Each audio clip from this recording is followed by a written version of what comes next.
Seryoso ang mukha nito. Tell me, yung bata sa litrato, siya ba ang anak ko? Nagpanting ang tenga ko sa sinabi nito. Malakas kong hinaklit ang braso ko na hawak nito.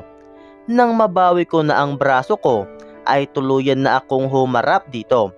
Seryoso itong nakatingin sa akin. Walang bahid ng pagsisisi ang mga mata nito. Wait, anak mo? Kunot noo kong sabi. Ibinaba ko yung hawak kong picture frame sa pinakamalapit na table sa akin at pagkatapos ay muli ko itong hinarap. Hindi ba bumaliktad yung sigmura mo nung sinabi mo yon? Sinigurado kong mararamdaman niya ang insulto sa sinabi ko.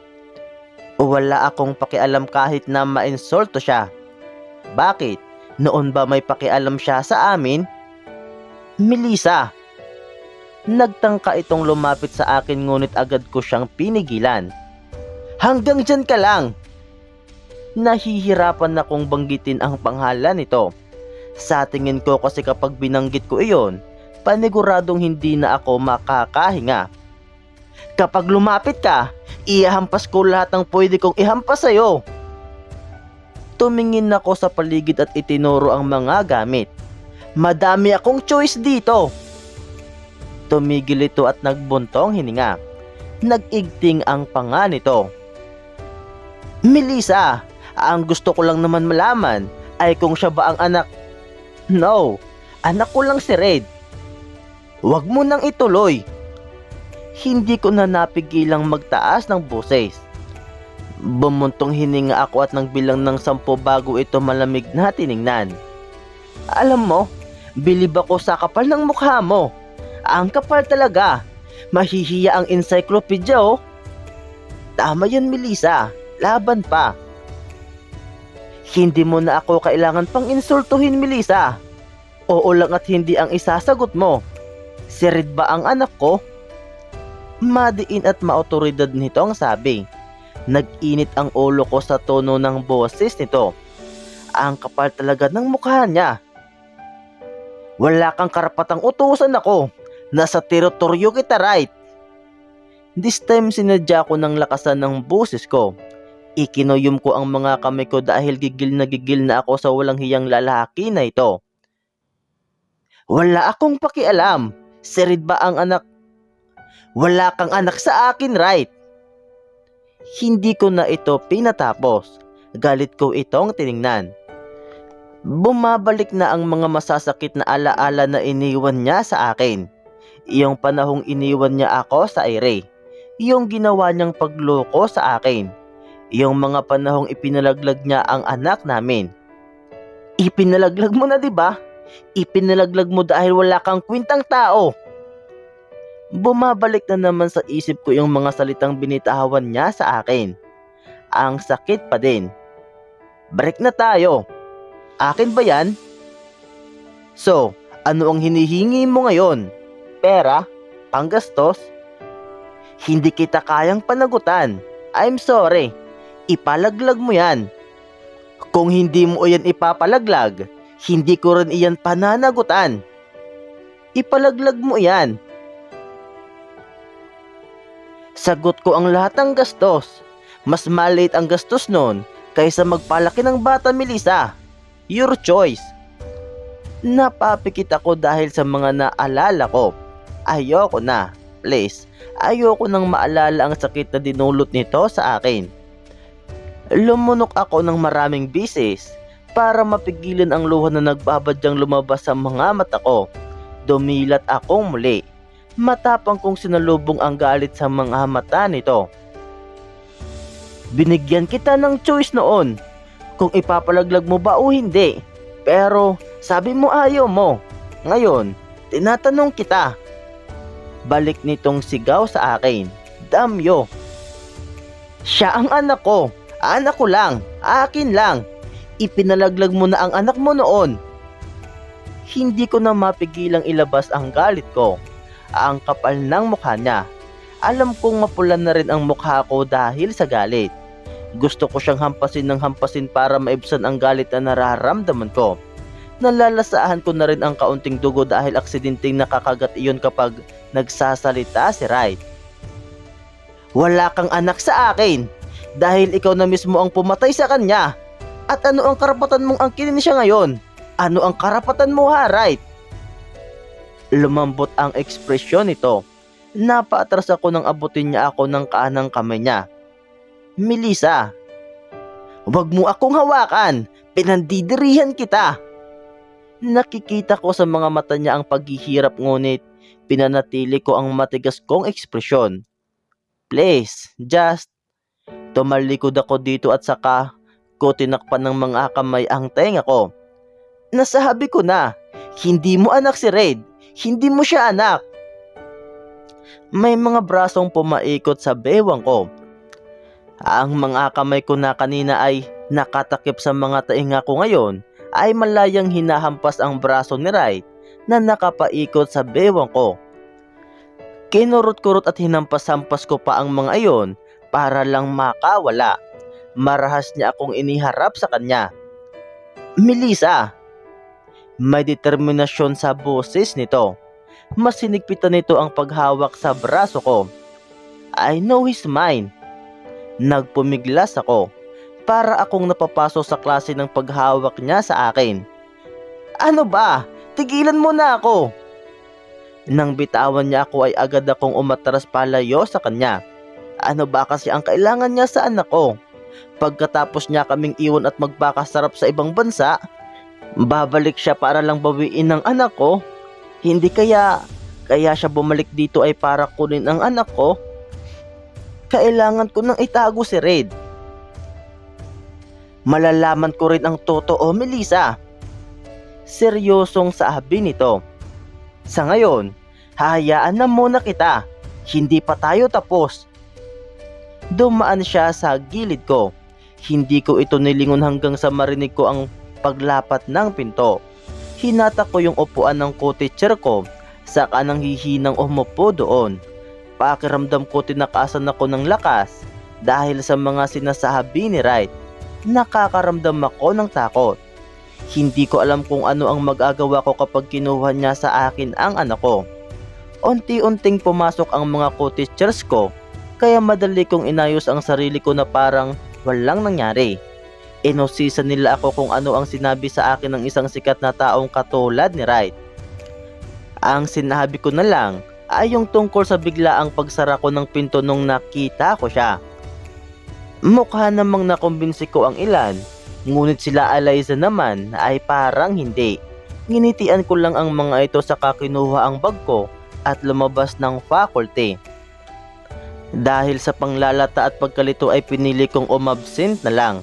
Mentally and physically unstable ako. Malalim ang iniisip ko hanggang sa makapunta ako ng ospital ni Eugene. Siya ang alam kong makakatulong sa problema ko. Pinaupo ako ng sekretarya nito sa loob ng opisina ni Eugene. Kilala na kasi nila ako dahil pinakilala ako sa kanila ni Eugene noon. Umupo ako sa upuan na nasa harap ng table nito. Dumukdok ako sa lamisa at saka pumikit. Nalala ko ang pag-uusap namin ni Wright kanina. Parang may tumutusok na maraming karayom sa puso ko. Parang ang laki ng problema mo ah. Iniangat ko ang mukha ko at tumingin sa may pinto. Naroon si Eugene. Nakasandal ito sa hamba at nakapamulsa ang dalawang kamay sa white coat nito. May nakasabit din na stethoscope sa liig nito. Kaya maraming pasyente ang gusto itong maging OB-GYN. Napakagwapo talaga. Nginitian ko ito pero hindi iyon umabot sa mata. Hi, naistorbo ba kita? Isinarado nito ang pinto saka umupo sa upuan sa harap ko.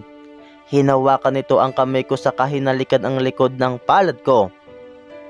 Kung ikaw ang bibisita sa akin, hindi nakakaistorbo. Napatingin kami sa may pinto nang bumukas iyon. Pumasok ang sekretarya nito na may hawak ng supot ng Starbucks. Dok, ito na po yung pinabibili nyo. Lumapit si Eugene sa kanya saka kinuha ang mga iyon. Pagkatapos nitong magpasalamat, ay lumabas na ang sekretarya nito. Nang ilabas nito ang mga milkshakes sa supot, ay parang gumaan ang pakiramdam ko. Binigay niya iyon sa akin at agad ko rin namang tinanggap. Wow! Thanks! Umupo siya sa harap ko sa kahinagod ang milkshake. Ilabas mo na yan, baka magka-LBM ka pa. Okay lang, nasa ospital naman ako. Natatawa kong sabi pagkatapos inumin yung milkshake. Tinitigan ko yung kamay ko na may hawak ng cup. Ubos na ang gamot namin sa LBM. O baka naman, hindi gamot sa LBM ang gusto mo? Napaupo ako ng tuwid at napatingin kay Eugene. Nagkaharap kami ni Wright kanina. I see. Huminga ito ng malalim. Binaba nito yung cup sa ibabaw ng lamisa niya at saka hinawakan ang kamay ko. And then, kinuwento ko ang lahat ng nangyari kanina. Hindi ko nga lang alam kung paanong hindi ako nahirapang ikwento iyon kay Eugene. Tapos, pagkapasok ko sa faculty namin, nandun na siya. Hawak yung picture namin ni Red. Tinanong niya akong, si Red ba yung anak niya? At syempre dahil galit na galit ka sa kanya, sinabi mong hindi. Tama. Napailing ito. Kumunot ang noo ko sa klase ng ginawa niya. Parang na-disappoint siya sa ginawa ko. Hindi tanga si Right Mail. Anong ibig mong sabihin? Sa tingin mo ba, hindi niya nahalata ang pagkakamukha nila ni Red? Iniusog niya ng kaunti ang upuan niya sa akin at iniabot ang balikat ko. Huwag mong lokohin ang sarili mo, Mel. Kumakampi siya kay Wright. Muling umusbong ang inis ko. Ibinaba ko ang cup sa lamesa nito at pagkatapos ay inalis ang kamay nito sa balikat ko. Anong gusto mong gawin ko? Sasabihin ko na anak niya si Red, ibigay sa kanya ang karapatang gusto niya? Punyimas, gusto niyang ipalaglag ko nun si Red dahil ayaw niya akong panagutan. Tumayo ako. Nagpalakad-lakad ako sa harap nito. Wala na akong kakampi. Akala ko ba galit si Eugene kay Wright? Bakit ang nangyayari ay kumakampi ito sa taong nanloko at nanakit sa akin? Tumayo na rin ito. Melissa, calm down. No, I can't believe it. Akala ko nasasad kita yo. Hindi ko mapaniwala ang sabi. Naguguluhan na ako. Ako na yung sinaktan at iniwan. Ako pa yung mali. Hindi ko napigilan ang pagtulo ng luha ko. Agad ko iyong pinahid. And expect mo na tatanggapin ko si Wright with open arms? I won't. Hindi ko kayang tanggapin yung taong nagbasura sa amin. Niyakap ako ng mahigpit ni Eugene. Hinimas nito ang buhok ko. Iniikot ko ang mga braso ko sa bewang nito. Stop crying, Mel. I'm sorry. Hindi ko kaya. Masakit pa din. Ang sakit-sakit pa din. Higbi ko. Shh, alam ko. Hindi naman mawawala iyon. Pero nandito ako, Mel. Handa akong buuin kang muli. You can mend the pieces together. Yet it won't be the same again. Right, Rex me. Wala na siyang tinirang buo sa akin. Ano pa ba ang maibibigay ko kay Eugene? Ilang minuto kaming nasaga noong posisyon. Pinakalma ko ang sarili ko bago tumingala rito. Pinagmasdan ko ang nag-aalalang mukha ni Eugene.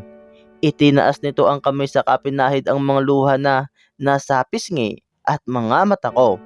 Pinagdikit niya ang mga noo namin. Napapikit ako. Yo, anong gagawin ko? Nasa tamang edad ka na, Mel. Ano ba sa tingin mo ang tama? Bulong nito. Dumilat ako. I don't know anymore. Hinalikan niya ako sa noo. I'm here. I'll protect you and Red. Mahal ko kayo eh. Thank you. Tumingkayad ako at saka hinalikan ito sa pisngi. Mahal ka rin namin ni Red. Mahal ka namin ni Eugene. Yeah, we're family. Ngumiti ito. Huwag ka nang umiyak. Mukha kang usong di naliligo. Paano mo na lamang di naliligo ang uso? Lahat ng gwapo alam yon. Lakas ng tama mo. Natatawa kong sabi. Ito ang gusto ko kay Eugene. Napapagaan niya ang loob ko. Siguro hindi ako manghihinayang kung mamahalin ko siya. Siguro hindi ako masasaktan kung siya ang minahal ko. Madami ka na naman na singhot na. Inilagay nito ang hintuturo sa labi ko. Ops, restricted na yan. Baka may makarinig sa'yo. Masira ang magandang imahe ko. Magsasalita na sana ako nang may kumatok sa pinto. Nang bumukas iyon, ay pumasok ang sekretarya nito. Bata pa ang sekretarya ni Eugene. Pero kahit na ang lagi nitong kasama ay ang pinakapuging doktor, ay hindi mo siya kakakitaan ng paghanga kay Eugene. Blanco at malamig ang ekspresyon nito. Parang palaging seryoso. Kaya siguro siya ang kinuha ni Eugene bilang sekretarya niya. Dok, oras na po para sa check-up ng isang pasyente nyo. Yes, susunod na ako. Tumango si Eugene. Nang lumabas na ang sekretarya nito, muli siyang tumingin sa akin. May pupuntahan ka mamayang gabi? Oo, may gig kami nila Krisa ng 10 o'clock. Sagot ko. Na-receive ko yung text sa akin ni Krisa habang papunta ako sa opisina ni Eugene. Ah, iyon ang tapos ng duty ko. Susunduin kita. Ha? Huwag na. Pagod ka nun. Magpahinga ka na lang. Kaya ko ang sarili ko. Kailangan niyang magpahinga saka masyado ko na siyang inaabala. I insist. Hinaplos nito ang pisngi ko. Pumaba ang mukha nito at marahang akong hinalikan sa pisngi.